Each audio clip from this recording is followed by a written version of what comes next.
Welcome back to the Bedtime Science Stories channel. Find a comfortable position, let your body relax, and allow your mind to gently settle. Tonight we begin a new journey, exploring something you live inside every day, yet rarely experience at its true scale. You are standing on a familiar world, solid ground beneath you, a sky that feels endless, an earth that seems vast, stable, and complete. At the scale of your own body, this feeling is not wrong. But as you listen, you slowly begin to change the scale. Not abruptly, not to overwhelm the mind, only to let distance unfold, one calm step at a time. You move outward from where you are now, from the surface of Earth, from the space between Earth and the Moon, from the long, quiet stretch of space between Earth and the Sun. And as the view widens, something subtle happens. Earth does not suddenly vanish, it simply stops being the whole picture. This is not a story about insignificance. It is a story about proportion, about what it truly means to be small in a universe shaped by distance, time, and vast, empty space. Tonight you will travel far beyond what the eye can see. And by the end, you may discover that size is not what gives a world its value. You begin where you always are, at the scale of your own body. Your feet rest on solid ground. The air feels close. The horizon seems far enough to feel endless, yet familiar.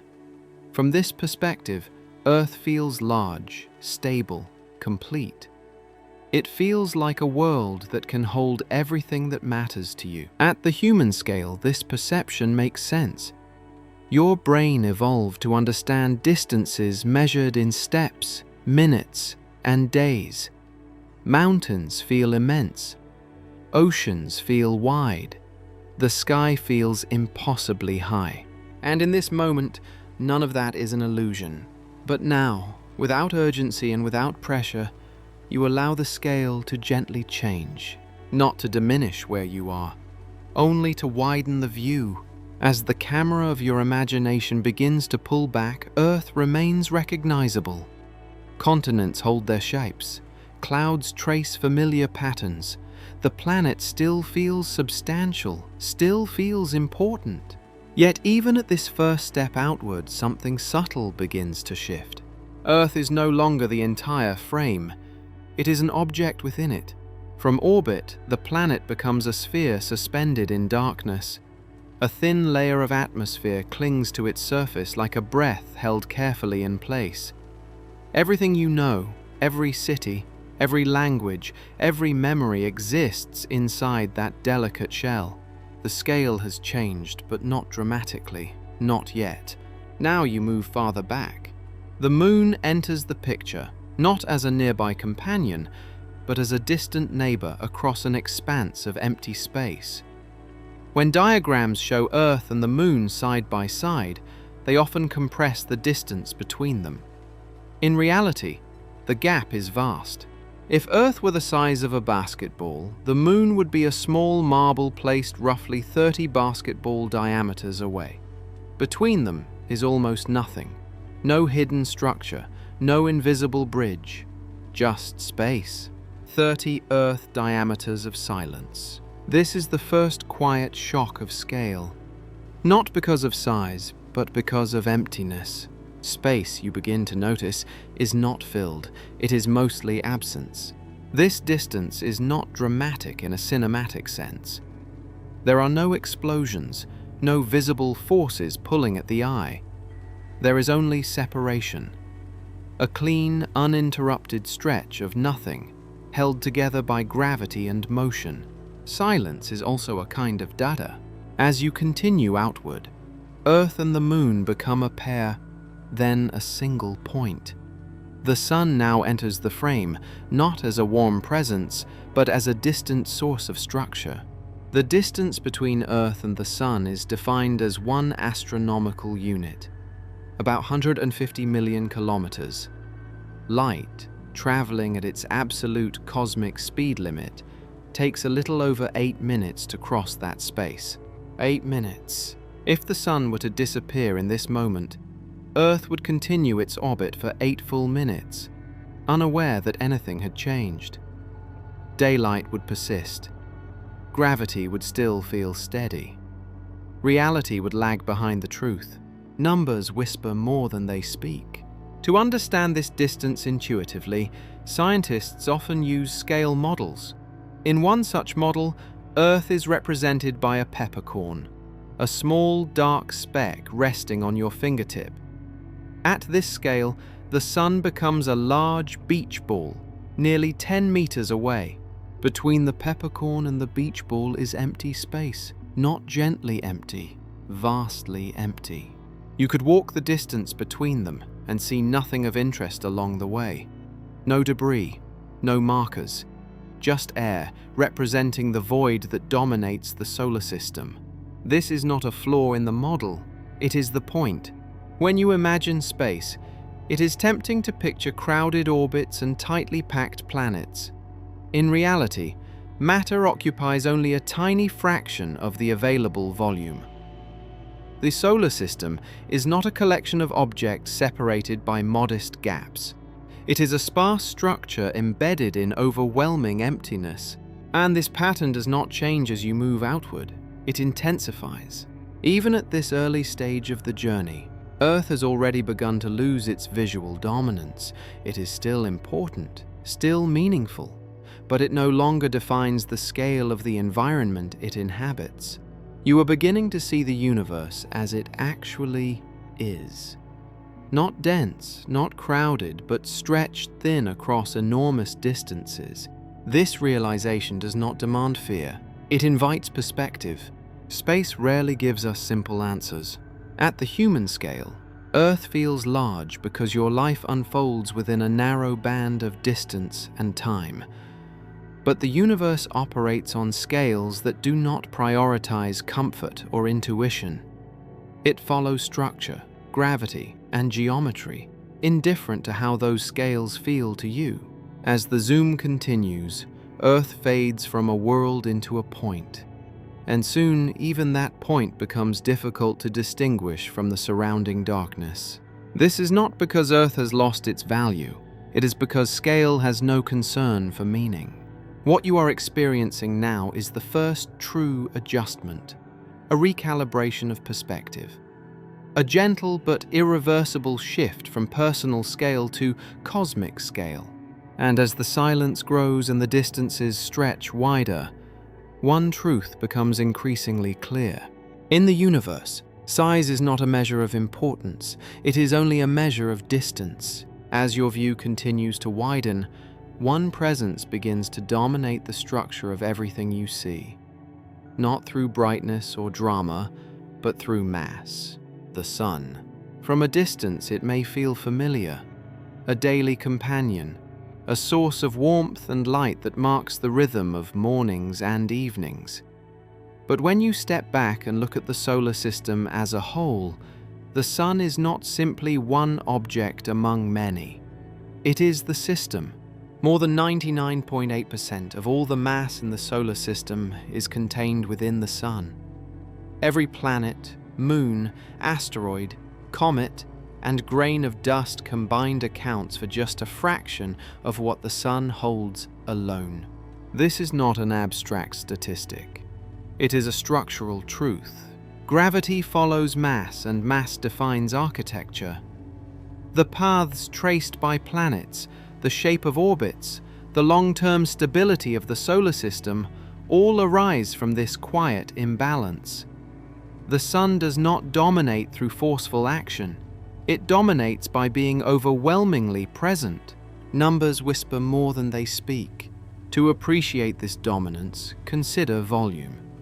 If Earth were hollow and you could place it inside the sun, you could fit roughly 1.3 million Earths within the sun's interior. Even this comparison struggles to convey the reality. The sun is not just larger. It exists on a fundamentally different scale of containment. And yet, despite its size, the sun is not solid. It has no surface in the way Earth does. What you see as a glowing disk is a region where gas becomes dense enough to emit light. Below that lies a deep, continuous interior of plasma, gradually increasing in temperature and pressure as you move inward. At the very center, conditions reach extremes that do not exist anywhere on Earth. Here, hydrogen nuclei move so fast and are packed so tightly that they overcome their natural repulsion and fuse together. This process, known as nuclear fusion, converts mass directly into energy. Every second, the sun transforms millions of tons of matter into light and heat. That energy flows outward, taking tens of thousands of years to reach the surface, and then just over 8 minutes to cross the space between the sun and Earth. By the time sunlight reaches your skin, it is already ancient. Silence is also a kind of data. The energy output of the sun is immense, yet remarkably steady. It does not flare unpredictably. It does not burn faster or slower in response to human history. It radiates with consistency, providing a stable environment that allows life on Earth to exist at all. This stability is not accidental.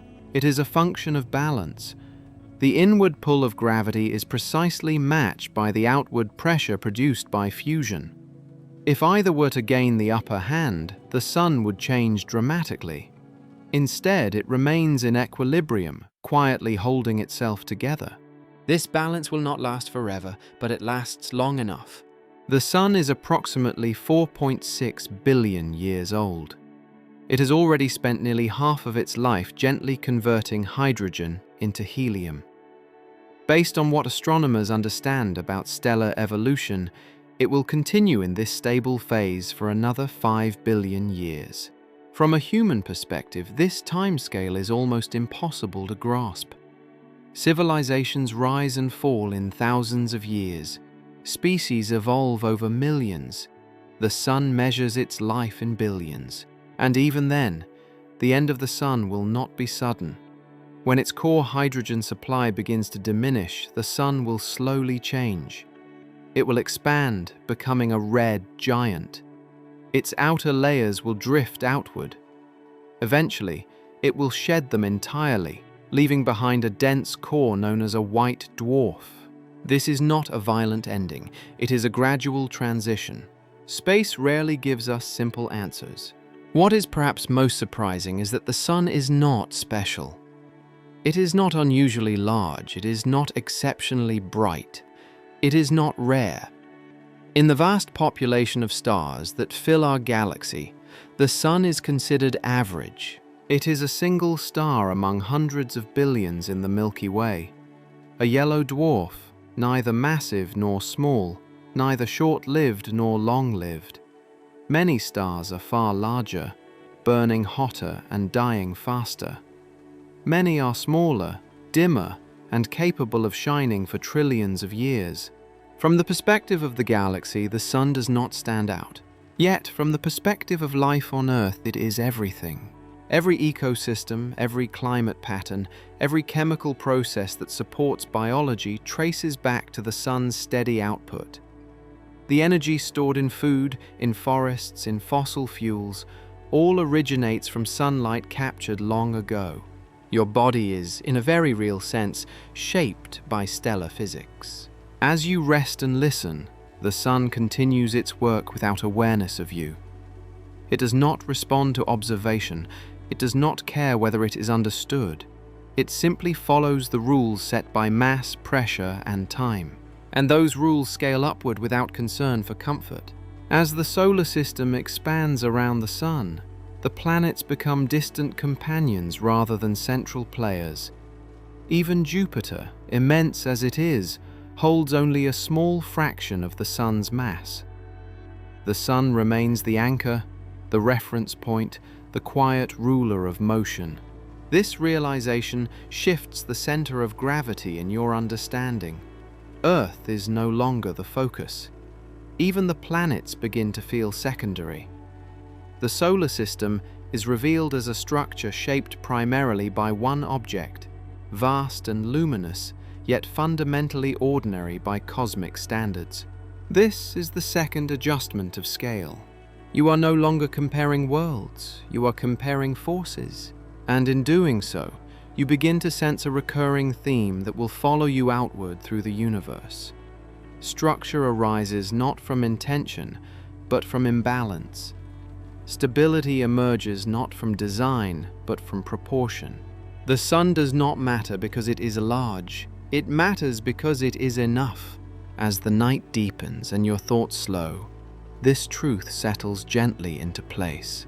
In a universe governed by mass and time, even an ordinary star can become the center of a living world. As the view continues to widen, the solar system reveals itself not as a compact arrangement of worlds, but as a broad layered structure shaped by distance, gravity, and time. What once felt like a tight family of planets now stretches into a vast domain where objects are separated by immense spaces, moving along paths defined less by proximity and more by balance. The inner planets occupy only a small fraction of this system. Mercury, Venus, Earth, and Mars cluster close to the Sun, bound tightly by its gravity. From this perspective, their orbits appear orderly, almost intimate. But beyond Mars, the character of the solar system begins to change. Between the inner rocky worlds and the outer giants lies the asteroid belt. In illustrations, it is often depicted as a dense ring of tumbling rocks, crowded and chaotic. In reality, it is remarkably empty. The average distance between asteroids is vast, often measured in hundreds of thousands of kilometers. A spacecraft can pass through the belt without encountering a single object. This is a recurring theme. Space is defined less by what it contains and more by what it does not. The asteroid belt marks a transition, not a barrier. Beyond it, the solar system opens into a different regime, one dominated by gas, mass, and scale. And here, one presence begins to assert itself long before it is fully understood: Jupiter. Even before Jupiter comes clearly into view, its influence can be felt. Orbits subtly shift. Gravitational pathways curve more strongly. The structure of the solar system seems to bend around something immense. When Jupiter finally enters the frame, the change is unmistakable. Jupiter is not simply a larger planet. It is a category of its own. By volume alone, more than 1,300 Earths could fit inside it. Even by mass, despite being composed mostly of hydrogen and helium, Jupiter outweighs all the other planets combined. This concentration of mass gives Jupiter an authority that extends far beyond its visible size. It shapes the architecture of the outer solar system, sculpting orbits and redirecting trajectories over millions of years. Numbers whisper more than they speak. From a distance, Jupiter's appearance is calm and steady. Bands of clouds wrap around its body in soft gradients of beige, white, and rust. These bands are not static features, but flowing streams of gas, moving at speeds far beyond anything experienced on Earth. There is no solid surface beneath them. Like the Sun, Jupiter transitions gradually from atmosphere to interior, becoming denser and hotter with depth. Somewhere far below the cloud tops, pressure becomes so intense that hydrogen behaves in unfamiliar ways, forming exotic states of matter that exist nowhere else in the solar system. And yet, for all this strangeness, Jupiter feels stable, ancient, as if it has always been there. One of its most recognizable features, the Great Red Spot, has been observed for centuries. It is a storm larger than Earth, rotating slowly, persisting far longer than any storm on our planet ever could. While its exact age is uncertain, it has likely endured for hundreds of years, sustained by the immense energy stored in Jupiter's atmosphere. This longevity is not dramatic. It is quiet. The storm does not rage in bursts. It continues steady and contained, a reminder that time behaves differently at larger scales. Silence is also a kind of data. Jupiter's influence extends beyond its own atmosphere. Its gravity reaches far into space, shaping the paths of comets and asteroids. Some are drawn inward, others are flung outward. This dynamic role has led to the idea of Jupiter as a gravitational shield, reducing the number of potential impacts on the inner planets. The reality is more complex. Jupiter can both protect and endanger. It can redirect objects away from Earth, but it can also send them inward. The solar system is not designed for safety. It is governed by interaction. Space rarely gives us simple answers. What remains clear is that without Jupiter, the solar system would look very different. The distribution of objects, the stability of orbits, even the long-term environment of Earth itself would have followed another path.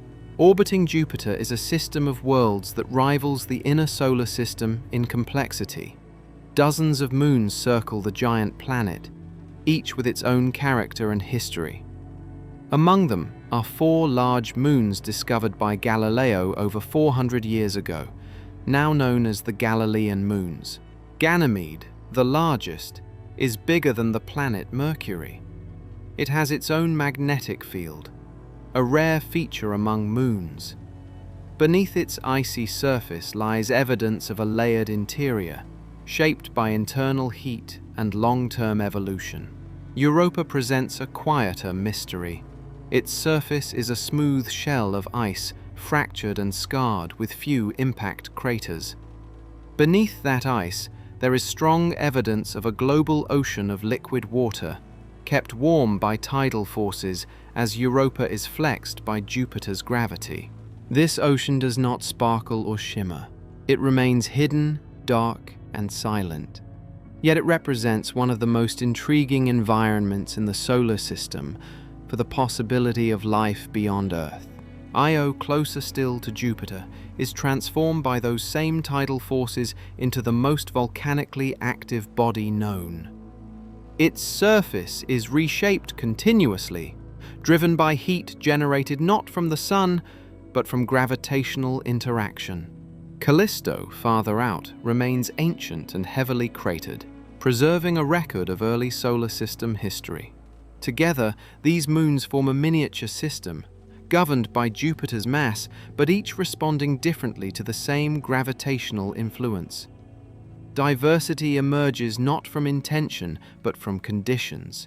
As you drift farther back, Jupiter and its moons become a single structure, a complex yet orderly system embedded within the larger solar system. The Sun still dominates overall mass, but Jupiter stands as the second pillar, a reminder that scale operates in layers. From Earth, Jupiter appears as a bright point of light, steady and unblinking. For thousands of years, humans have watched it cross the night sky, unaware of the complexity it carried within that point.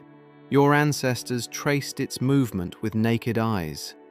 You now understand that behind that light is a world vast enough to contain many Earths, powerful enough to shape trajectories, and ordinary enough to be one of many such giants scattered throughout the galaxy. This is the third adjustment of scale. The solar system is no longer a simple arrangement of planets around a star. It is a hierarchy of influence, where mass dictates behavior and distance defines experience. As Jupiter recedes into the background, something else becomes apparent. Even this giant, with all its power and presence, occupies only a small region of space. Beyond it, the distances stretch wider still, and the Sun's influence begins to fade. You are approaching the edges of familiarity. In this expanding view, Earth has long since disappeared. Even Jupiter becomes a detail rather than a centerpiece. What remains is structure without focus, motion without intention, and space that grows quieter with every step outward. And yet, within this vastness, patterns persist. The universe does not rush. It allows scale to speak for itself. As the Sun's influence stretches outward, it does not end abruptly. There is no clear line where the solar system stops and interstellar space begins. Instead, the system thins, fades, and gradually gives way to distance. Beyond the orbit of Neptune, the familiar arrangement of planets dissolves. Here, the solar system enters a quieter region, one shaped less by bright orbits and more by remnants. Ice, rock, and time dominate this frontier. Pluto resides here. Once counted among the planets, Pluto is now classified as a dwarf planet. This change did not diminish Pluto's presence, it clarified it. Pluto is not small by accident. It is representative of an entire population of objects that occupy the outer reaches of the solar system. Pluto follows a tilted, elongated orbit, sometimes closer to the Sun than Neptune, sometimes far beyond it. Its surface is a frozen landscape of nitrogen, methane, and carbon monoxide ice. Seasons last decades. Sunlight is weak, distant, and cold. From Pluto, the Sun is no longer a disk that warms the sky. It is a bright star among many. Pluto is not alone. It is part of the Kuiper Belt, a vast disk-shaped region extending beyond Neptune's orbit. The Kuiper Belt contains countless icy bodies, most of them small, many of them never observed directly. Like the asteroid belt closer to the Sun, it is often imagined as crowded. In reality, it is profoundly empty. The Kuiper Belt spans tens of astronomical units, yet the objects within it are separated by immense distances. Space remains dominant. Matter appears only as scattered traces, moving slowly, quietly, along ancient paths. Numbers whisper more than they speak. These distant objects are relics. They formed early from the same cloud of material that gave rise to the planets. But out here, far from the Sun's heat, they remained largely unchanged. They preserve a record of the solar system's earliest conditions, frozen in place by cold and time. As you drift farther outward, even the Kuiper Belt begins to thin. Objects become rarer. Orbits stretch longer. The Sun's gravitational hold weakens, but it does not disappear. Beyond the Kuiper Belt lies a region that cannot be seen directly. It is inferred, not observed in detail. Its existence is traced through motion, through the sudden appearance of long-period comets that arrive from directions far beyond the plane of the planets. This is the Oort cloud. The Oort cloud is not a disk. It is a vast spherical halo surrounding the solar system, extending in all directions. Its inner edge may begin around 2,000 astronomical units from the Sun. Its outer boundary could stretch as far as 100,000 astronomical units. At its farthest extent, the Oort cloud reaches nearly 2 light-years from the Sun. 2 light-years. At this distance, the concept of orbit begins to lose its everyday meaning. Objects in the Oort cloud are only loosely bound to the Sun. A passing star, a subtle tidal influence from the Milky Way itself, can alter their paths. Some are nudged inward, becoming comets. Others drift away, leaving the solar system forever. The Sun's authority is still present here, but it is faint.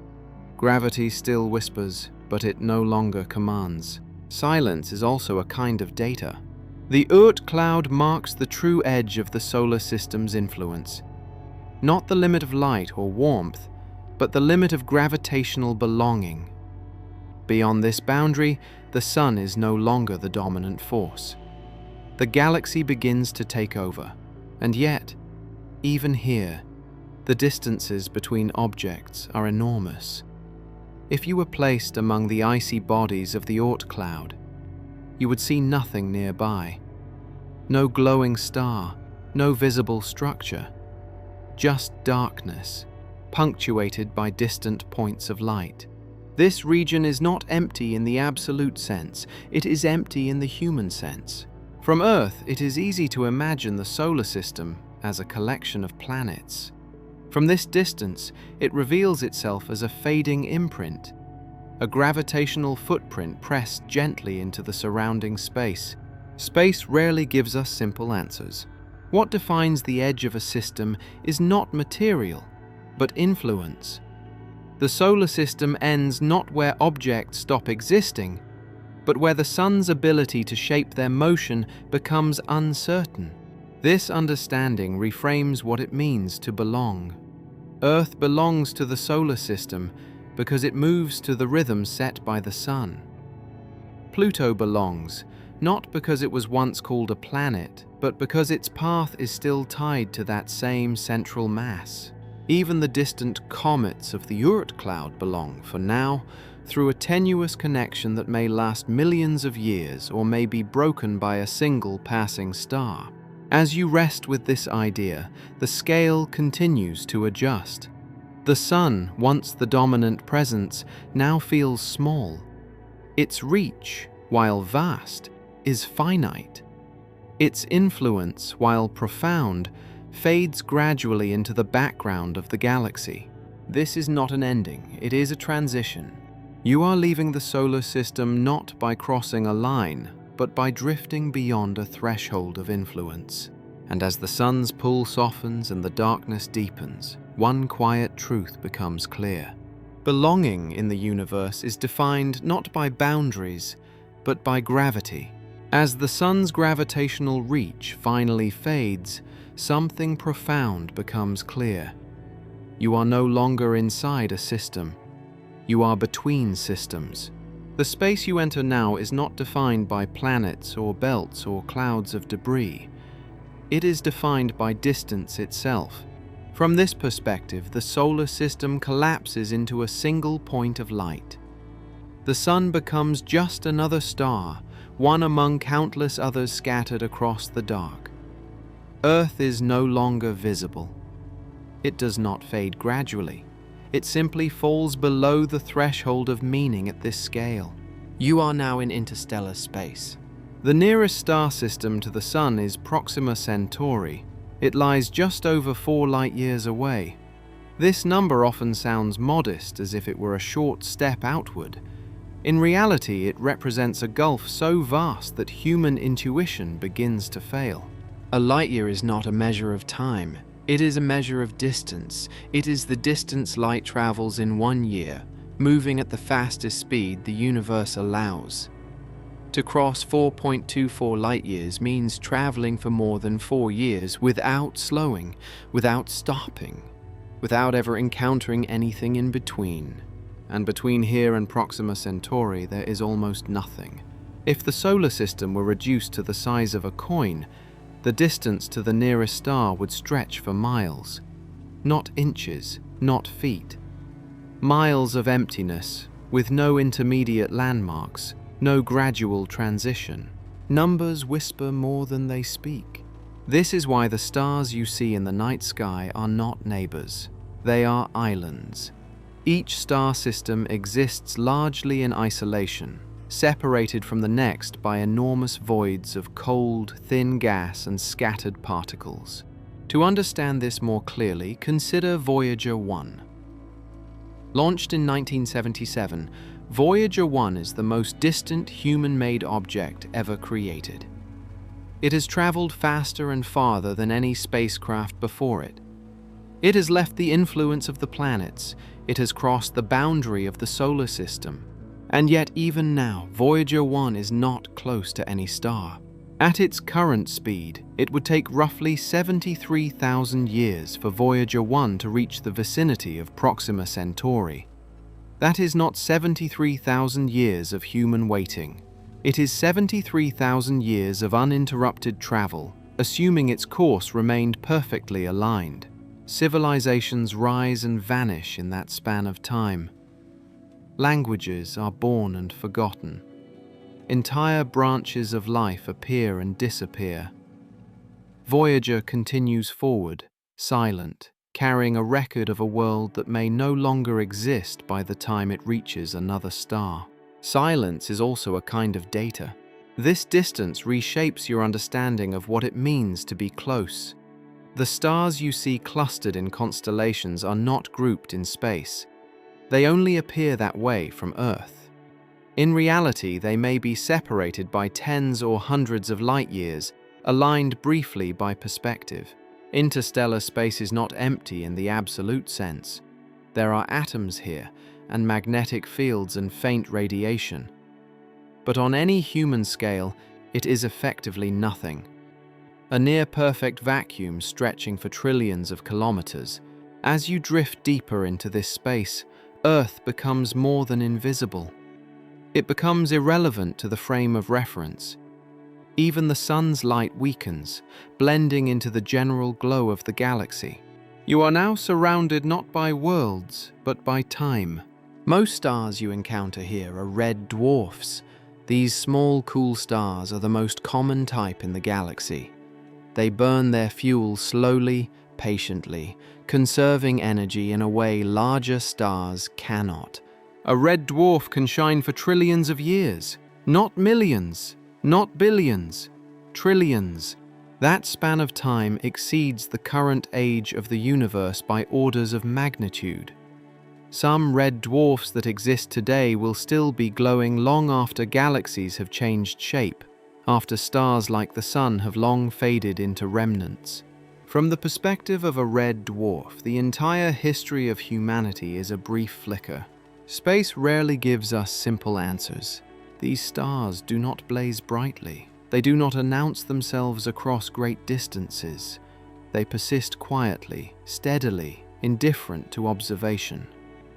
Around some of them, planets may orbit for spans of time that dwarf the lifespan of complex life on Earth. And yet, even these long-lived stars remain separated from one another by immense distances. The galaxy is not a crowded city of suns. It is a sparse archipelago where travel between islands is slow and rare. At this scale, the concept of exploration begins to change. It is no longer about reaching destinations. It is about enduring distance. The challenge is not movement but time. As you rest in this understanding, something else becomes apparent. The vastness between stars is not filled with narrative. There are no events unfolding here, no frequent interactions, no constant exchange. There is only space and the slow drift of matter through it. This is why Earth disappears so completely at this scale. Not because it lacks importance, but because importance does not translate across distance. Meaning is local. Scale is not. You may feel a sense of quiet here, not as absence, but as relief. There is nothing demanding attention, nothing rushing toward resolution. The universe at this level does not perform. It simply exists. As your mind settles into this rhythm, the distances stop feeling shocking. They become consistent, predictable, almost gentle in their repetition.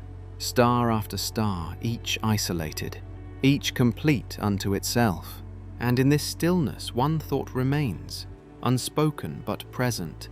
Between the stars, the universe is not empty of value. It is empty of urgency. As you continue outward, the emptiness between stars begins to organize itself. What once felt like isolated islands of light slowly reveals a larger pattern. Individual stars no longer stand alone. They become part of a structure so vast that it reshapes how distance itself feels. You are entering the Milky Way galaxy. From within it, the Milky Way appears as a faint, luminous band stretching across the night sky. A soft river of light, easily overlooked. From outside, it would reveal itself as a flattened disk of stars, gas, and dust, rotating slowly through space. The Milky Way spans roughly 100,000 light-years from edge to edge. That distance is not a boundary you can sense. It is a scale that only becomes meaningful when compared to time. Light itself takes 100,000 years to cross it. Within this disk resides somewhere between 100 and 400 billion stars. The range is wide not because of uncertainty in principle, but because counting at this scale is inherently difficult. Stars overlap. dust obscures, distances stretch beyond direct measurement. Numbers whisper more than they speak. These stars are not evenly distributed. They gather in spiral arms sweeping outward from a dense central region. These arms are not rigid structures. They are patterns, shaped by waves of density that move through the galaxy over immense spans of time. Your sun does not sit near the center. It does not occupy a privileged position. It drifts quietly within a smaller branch known as the Orion Spur, located between two larger spiral arms. This is not a place of prominence. It is simply where conditions happen to allow a stable star system to form. From this vantage point, the solar system is not just small, it is nearly dimensionless. If the Milky Way were scaled down to the size of a dinner plate, the entire solar system would be thinner than a single human hair. Not shorter, thinner. Its width would vanish into the surface, indistinguishable from the background. This comparison is not meant to diminish, it is meant to clarify proportion. Silence is also a kind of data. The Sun completes one full orbit around the center of the Milky Way roughly every 225 million years. This period is sometimes called a galactic year. Since the formation of Earth, the Sun has completed just over 20 such orbits.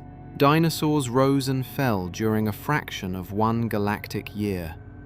All of recorded human history occupies only a brief moment within the current one. You are moving through the galaxy even now. Not toward a destination, but along a curve set by mass and motion long before Earth existed. The night sky appears stable because change at this scale unfolds slowly, beyond the reach of human perception. At the center of the Milky Way lies Sagittarius, a star. This is not a star in the traditional sense. It is a supermassive black hole containing the mass of roughly 4 million suns within a region smaller than our solar system. It does not pull everything inward indiscriminately. Stars orbit it in stable paths, responding to its gravity the same way planets respond to the sun. Its presence defines the core of the galaxy, anchoring the motion of everything around it.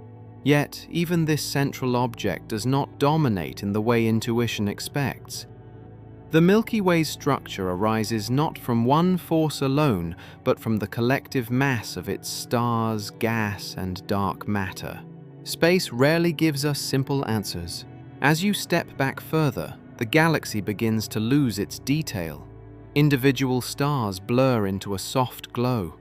Spiral arms merge into a faint shape. The Milky Way becomes a single object, suspended in a much larger darkness. From this perspective, something subtle happens to the idea of location. There is no center you can point to that feels meaningful, no edge that signals completion. The galaxy is not a stage built around you. You are embedded within it, carried along without awareness. The scale here invites a different kind of humility. Not the humility of smallness alone, but the humility of context. Your world exists because this galaxy exists. Its elements were forged in earlier generations of stars that lived and died long before the sun formed. The calcium in your bones, the iron in your blood, the oxygen you breathe were all shaped by stellar processes that unfolded deep within the Milky Way. You are not merely located in the galaxy.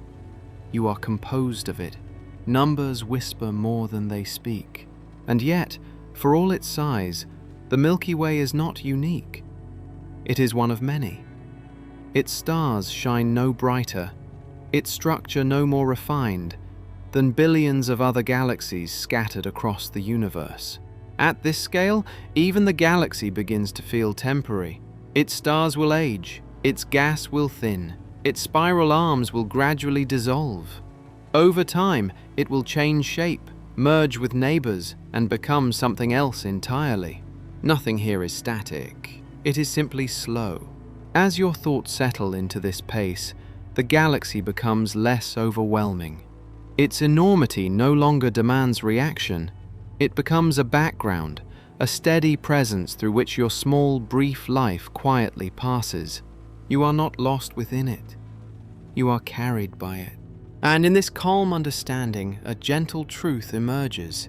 Belonging does not require prominence, it only requires place.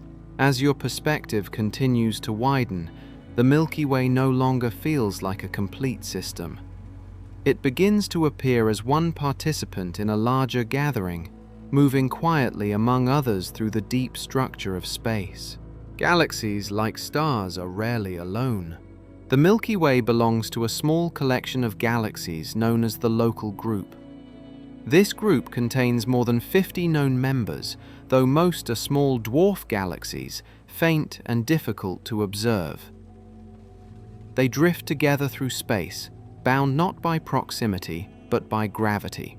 Within the local group, 3 galaxies dominate the overall mass and structure. The Milky Way is one, Andromeda is another, Triangulum is the third. Andromeda is the largest of the 3. It lies roughly 2.5 million light-years away, close enough that its light reaches Earth without significant distortion. On a clear night, far from city lights, it can be seen with the naked eye as a faint smudge in the sky. That smudge is an entire galaxy. Andromeda contains hundreds of billions of stars, much like the Milky Way. It is approaching us slowly, drawn by mutual gravity. In several billion years, the 2 galaxies will pass through one another, their stars largely unaffected by direct collisions, reshaping both systems into something new. This is not a sudden event. It unfolds over immense spans of time, too slow to feel dramatic, too vast to feel personal. Triangulum, smaller and quieter, follows along as part of the same gravitational family. Together, these galaxies form the core of the local group, accompanied by a halo of dwarfs that orbit and drift, sometimes merging, sometimes fading away. Numbers whisper more than they speak. From this scale, the idea of isolation begins to dissolve. Galaxies interact, they exchange material. They influence one another's evolution through gravity alone. The universe does not arrange its structures in neat, independent units. It builds hierarchies. As you pull back further, the local group itself becomes a single point within a much larger arrangement.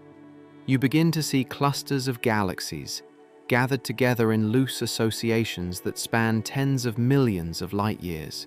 The Milky Way's local group is part of a broader structure known as the Virgo supercluster. This region contains thousands of galaxies organized into groups and clusters, all moving within a shared gravitational environment. At this scale, the night sky would look profoundly different. Individual galaxies would appear as points of light, but their collective distribution would reveal patterns. Filaments and concentrations emerge, shaped by gravity acting over billions of years. The Virgo supercluster is not a rigid object. It is a region of enhanced density, a place where matter happens to be more concentrated than average.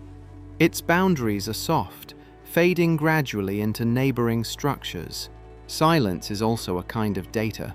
As astronomical observations improved, scientists realized that even the Virgo supercluster was not the full picture. Galaxy motions hinted at something larger, something more inclusive. This led to the identification of Laniakea. Laniakea is a vast supercluster complex, encompassing the Virgo supercluster and extending across roughly 500 million light-years. It contains tens of thousands of galaxies, all moving along trajectories shaped by a shared gravitational flow. The name Laniakea comes from a word meaning immeasurable heaven. It is not poetic exaggeration. It is a recognition of scale that exceeds everyday language. Within Laniakea, galaxies are not randomly arranged. They stream along invisible paths, drawn toward regions of greater mass. These flows reveal the underlying structure of the universe, shaped by matter both visible and unseen. At the heart of this motion lies a region known as the Great Attractor. The Great Attractor is not a single object. It is a gravitational center, a region of enhanced mass that exerts influence across hundreds of millions of light years. Its exact nature is obscured by dust and stars within the Milky Way, making direct observation difficult. What is known comes from motion. Galaxies, including our own, are moving toward this region. Their velocities are slightly altered, their paths subtly bent. From these deviations, astronomers infer the presence of a massive structure beyond our direct view.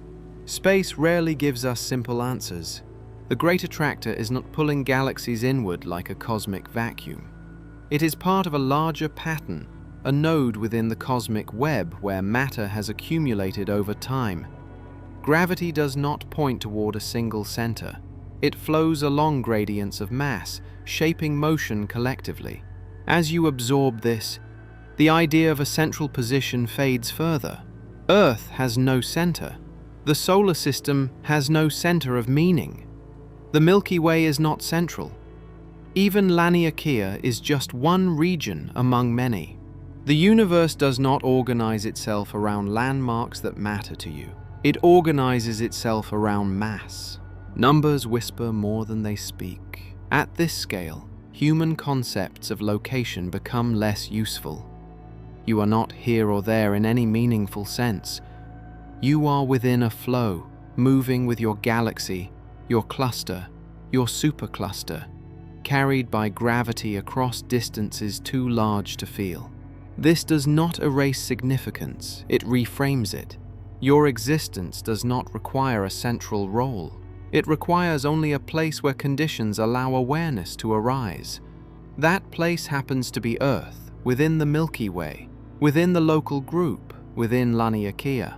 As your mind settles into this layered belonging, the universe begins to feel less like a collection of objects and more like a continuous structure, connected through motion rather than proximity. You are not standing still in space, you are moving with everything else. And in this gentle realization, another quiet truth emerges. Meaning does not come from being at the center, it comes from being part of the whole. As your perspective expands beyond superclusters, the universe no longer appears as a collection of separate groups. It begins to reveal a deeper order, one that is not immediately visible, yet governs the placement of everything you have encountered so far. Galaxies are not scattered randomly through space. They trace an immense structure known as the cosmic web. This web is composed of filaments and voids. Long, thread-like filaments stretch across hundreds of millions of light years, containing clusters and superclusters of galaxies. Between them lie voids, enormous regions where very little matter exists at all. From a distance, the universe resembles a vast network. Not a solid framework, but a delicate lattice, faintly glowing where matter has gathered, surrounded by immense darkness where it has not. Numbers whisper more than they speak. Filaments are not physical strings. They are regions where gravity has drawn matter together over billions of years. Along these filaments, galaxies form, evolve, and drift, guided by the slow pull of mass. The voids between them are not empty in an absolute sense, but they contain far less matter than the cosmic average. Most of the universe exists in these voids. Roughly 80% of the volume of the observable universe is made up of near emptiness. Not stars, not galaxies, not gas clouds. Just vast regions where matter is sparse, radiation is faint, and nothing significant happens for immense spans of time. Silence is also a kind of data. From within a galaxy, it is easy to imagine the universe as crowded. Stars fill the sky, nebulae glow. Galaxies cluster in images taken by powerful telescopes. But when volume is considered instead of brightness, emptiness dominates. Matter gathers along the edges. Space occupies the center. Within this cosmic web, astronomers have identified structures so large that they challenge intuition. One of the earliest recognized was the Sloan Great Wall. Discovered through detailed surveys of galaxy positions, it stretches for over 1 billion light-years. This structure is not a wall in the physical sense. It is a concentration of filaments and clusters aligned along a particular region of space. Its presence became clear only when galaxies were mapped in 3 dimensions, revealing patterns that could not be seen from Earth alone. Even this immense structure, however, is not the largest. Far beyond the Sloan Great Wall lies an even more expansive region known as the Hercules Corona Borealis Great Wall. This structure extends for several billion light-years, making it one of the largest known features in the observable universe. Its existence raises careful questions. Structures of this size approach the limits of what standard cosmological models predict. They do not violate those models, but they sit near the edge of expectation. Space rarely gives us simple answers. These great walls do not stand alone. They are part of a larger pattern that continues beyond what current surveys can fully map. The cosmic web does not have a center. It does not radiate outward from a single point. It repeats its structure at different scales, shaped by the distribution of matter shortly after the universe began. Tiny variations in density, present in the early universe, were amplified by gravity over billions of years. Regions slightly denser than average attracted more matter. Regions slightly emptier lost what little they had. Over time, this process created the vast filaments and voids you now observe. The universe did not design these structures. It allowed them to emerge. From this distance, even superclusters feel small. Laniakea becomes a faint knot along a filament. The Milky Way vanishes entirely, absorbed into the glow of a larger pattern. Earth is long gone from view, not hidden, simply irrelevant to this scale. Numbers whisper more than they speak. At the level of the cosmic web, human concepts struggle to remain useful. Distance loses emotional weight. Size no longer inspires comparison.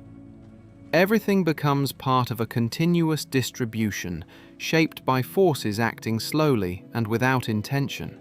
There is no preferred direction here, no up or down, no near or far that carries meaning.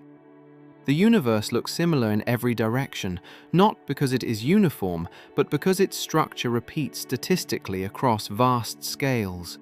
This is where the idea of centrality finally dissolves. There is no place where the universe gathers itself together, no location where everything converges. Even the largest structures are temporary arrangements, destined to thin and stretch as cosmic expansion continues. And still, most of what exists remains unseen. Dark matter outlines the filaments, guiding the motion of galaxies without emitting light. Dark energy drives expansion, shaping the future of the web itself. What you see is not the whole story. It is only the part that glows. Silence is also a kind of data. As your thoughts slow, the cosmic web becomes less overwhelming. Its immensity no longer demands comprehension. It becomes a backdrop, a quiet framework within which everything else unfolds. The universe is not built from objects alone. It is built from absence. Most of its volume is quiet. Most of its history unfolds without witnesses. Most of its structure exists far beyond any scale where life can observe it directly. And yet, within this vast emptiness, small regions of matter gather, cool, and occasionally give rise to awareness. That contrast is not accidental, it is fundamental. As this chapter settles, one final understanding lingers, calm and open. The universe is not defined by what fills it. It is defined by the space that holds everything apart. As your view expands beyond the cosmic web, beyond filaments and voids, you approach a boundary that is not defined by matter, but by time. This is not an edge you can touch or cross. It is a horizon shaped by the speed of light and the age of the universe itself. You are now considering the observable universe. The universe is approximately 13.8 billion years old. This number does not describe how long it has existed in a familiar sense. It describes how long light has had to travel since the universe became transparent enough to let it move freely through space. Because light travels at a finite speed, you can only see objects whose light has had time to reach you. Everything beyond that limit exists beyond observation, not necessarily beyond reality. This distinction matters. The observable universe is not the entire universe. It is the portion of it that is accessible to measurement, constrained by time, expansion, and physics. Its boundary is not a wall. It is a fading limit where information has not yet arrived. From edge to edge, the observable universe measures about 93 billion light-years in diameter. This number often causes quiet confusion. If the universe is 13.8 billion years old, how can it be wider than that in light-years? The answer lies in expansion. Space itself has been expanding while light was traveling through it. As a result, the most distant regions we can observe today are much farther away now than they were when the light we see was first emitted. Distance has grown while information was in transit. Numbers whisper more than they speak. Within this observable volume exist an estimated 2 trillion galaxies.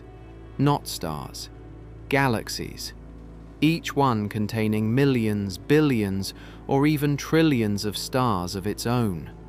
Each one embedded within its own local structure, its own history of formation and change. This estimate has grown over time. As telescopes improve and surveys deepen, faint galaxies emerge where darkness once seemed complete. The universe has not changed. Our ability to perceive it has, and still what you see is incomplete. Most of the observable universe is beyond direct inspection. Galaxies blur into unresolved light. Structures become statistical patterns rather than distinct objects. At great distances, certainty gives way to inference. Silence is also a kind of data. At this scale, human intuition offers little guidance. The numbers are too large, the distances too abstract. Even language begins to strain under the weight of description. What does 2 trillion galaxies mean to a mind evolved to navigate forests and coastlines? What does 93 billion light-years represent to a body that measures distance in steps and time in heartbeats? The universe does not adjust itself to your understanding. Understanding adjusts slowly to the universe. One of the most honest questions cosmology can ask is also one of the simplest. Is the universe finite or infinite? At present, there is no definitive answer. Observation suggests that on large scales, the universe is remarkably uniform.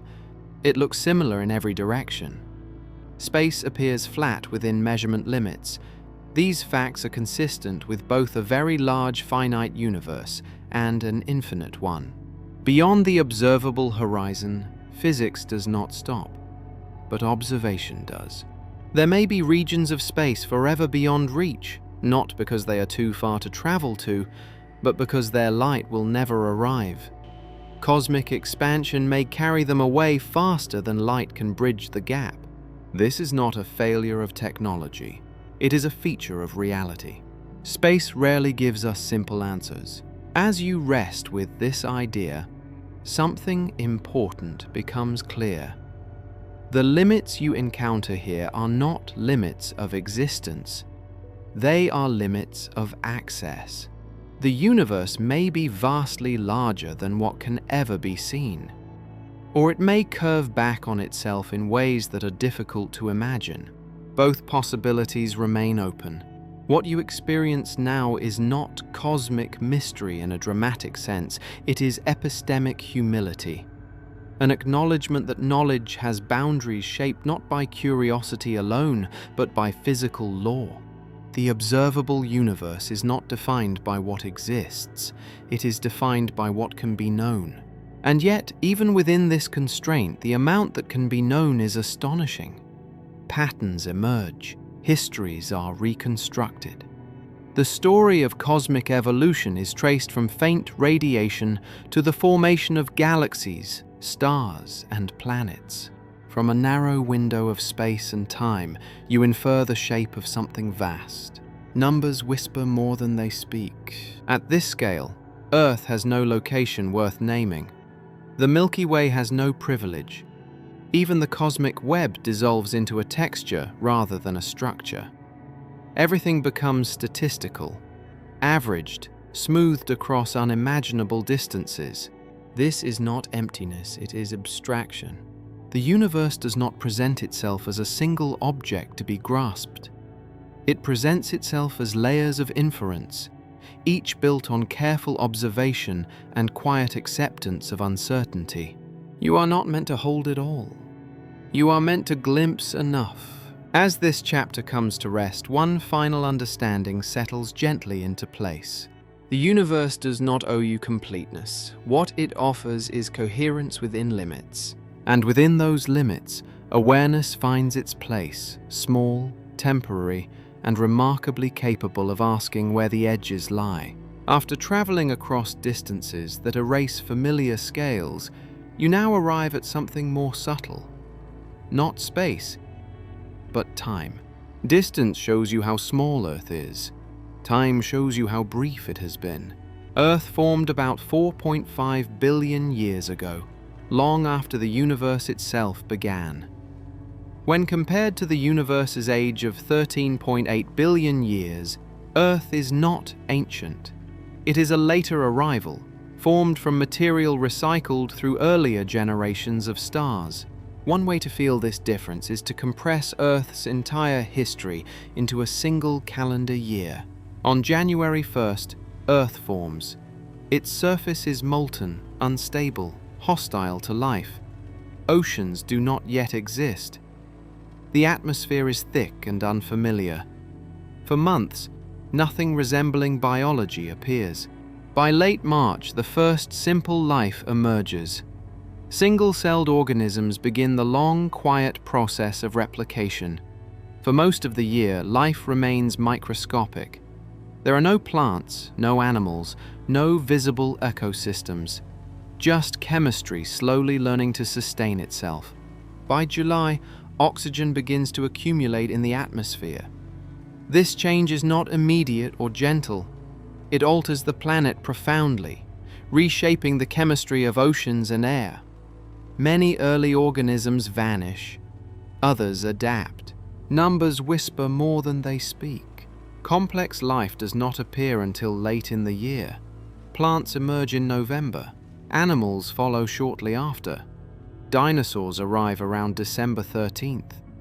They dominate for weeks, then disappear abruptly near the end of the month. Mammals rise quietly in the aftermath, occupying small ecological niches. Primates appear on December 29th. Early humans arrive just minutes before midnight. Modern humans emerge at approximately 11:56 p.m. on December 31st. All of recorded human history unfolds in the final seconds before the year ends. Silence is also a kind of data. This compression does not diminish human experience. It places it in context. You are not late in the story. You are present during a moment when awareness becomes possible. Earth itself has existed for roughly 1/3 of the universe's age. Life has occupied it for much of that time, but intelligent life capable of reflection has existed for only a fraction of a fraction. And yet, within that brief window, you have learned to measure stars, map galaxies, and ask questions about the universe's origin and fate. Space rarely gives us simple answers. As you look forward instead of backward, the same perspective applies. The sun will not last forever. In approximately 5 billion years, it will exhaust the hydrogen fuel in its core. Its balance will shift. It will expand, becoming a red giant. As the sun grows, Earth's future becomes uncertain. Long before the sun physically reaches Earth's orbit, Increasing heat will alter the planet's climate beyond recognition. Oceans will evaporate. The surface will become inhospitable to life as it exists now. This process will not be sudden. It will unfold over hundreds of millions of years. No moment will mark the end. There will only be gradual change. Eventually, the sun will shed its outer layers, leaving behind a white dwarf. Earth, if it remains, will be a silent, altered world, orbiting a faint stellar remnant. This is not a tragedy written into the universe. It is a natural transition. Numbers whisper more than they speak. The future of Earth reminds you that stability is temporary, but not fragile. Life does not require permanence. It requires windows of opportunity. Earth has been such a window for billions of years. What happens beyond that window is not failure. It is continuation elsewhere, or not at all. The universe does not guarantee persistence. It allows possibility. As you rest with this understanding, the contrast becomes clear. Earth is small in space, brief in time, ordinary in composition, and yet it is extraordinary in consequence. On this planet, chemistry crossed a threshold. Matter became aware of itself. The universe developed the capacity to observe, question, and remember. This awareness does not last forever. It flickers on briefly within a narrow range of conditions. That does not make it insignificant, it makes it rare. Silence is also a kind of data. As the night deepens and your thoughts slow, the scales you have traveled begin to settle into place. Vast space. Long time. Small worlds. Brief lives. None of these diminish one another. You exist now, in a moment when the universe is old enough to contain complexity and calm enough to allow reflection. That moment will pass, but it is real. And as this chapter closes, one gentle truth remains. Earth does not matter because it lasts. It matters because, for a time, it allows meaning to arise. As this journey comes to rest, the scales you have traveled settle quietly into perspective. From the distance between Earth and the Moon, to the breadth of the solar system, to the span of the Milky Way, to the vast architecture of superclusters and the cosmic web, Earth becomes almost impossible to locate. At each level, it shrinks. At each expansion, it fades further into the background. By the time you reach the limits of the observable universe, Earth is no longer a point of reference at all. It has vanished not because it lacks importance, but because scale has no memory of meaning. Numbers whisper more than they speak. Measured against the universe, Earth is extraordinarily small. It occupies no special position. It does not shape cosmic structure. It does not influence the motion of galaxies or the flow of space itself. In terms of mass, distance, and time, it is negligible. And yet, this same planet is home. On this small world, chemistry became biology. Matter organized itself into living systems capable of growth, perception, and memory. Over time, some of those systems developed awareness. They learned to observe the sky, to measure light, to reconstruct the history of the universe from faint signals that traveled for billions of years. Silence is also a kind of data. As far as you know, Earth may be the only place where the universe is consciously experienced. Other worlds may exist. Other life may emerge. But until such life is known, this planet remains unique in a meaningful way that scale alone cannot describe. Space rarely gives us simple answers. Value in the universe is not assigned by size. It is not distributed evenly with mass or distance. Meaning arises locally within narrow windows of condition and time. It emerges where stability lasts long enough for complexity to form, and where awareness has space to grow. Earth does not matter because it is large. It matters because it allows experience. As you rest with this understanding, the vastness you have traveled through no longer feels diminishing. It feels supportive. The universe does not crowd Earth. It gives it room. It offers a quiet backdrop against which a small, fragile world can exist without interference for billions of years. Numbers whisper more than they speak. You are part of this scale, not separate from it. Your body is made of elements forged in ancient stars. Your thoughts are patterns arising briefly within a much larger structure. Nothing about this is accidental, and nothing about it needs to be permanent. As the night deepens, one final idea remains, gentle and open. In a universe defined by immensity, home is not a matter of size. It is a matter of presence.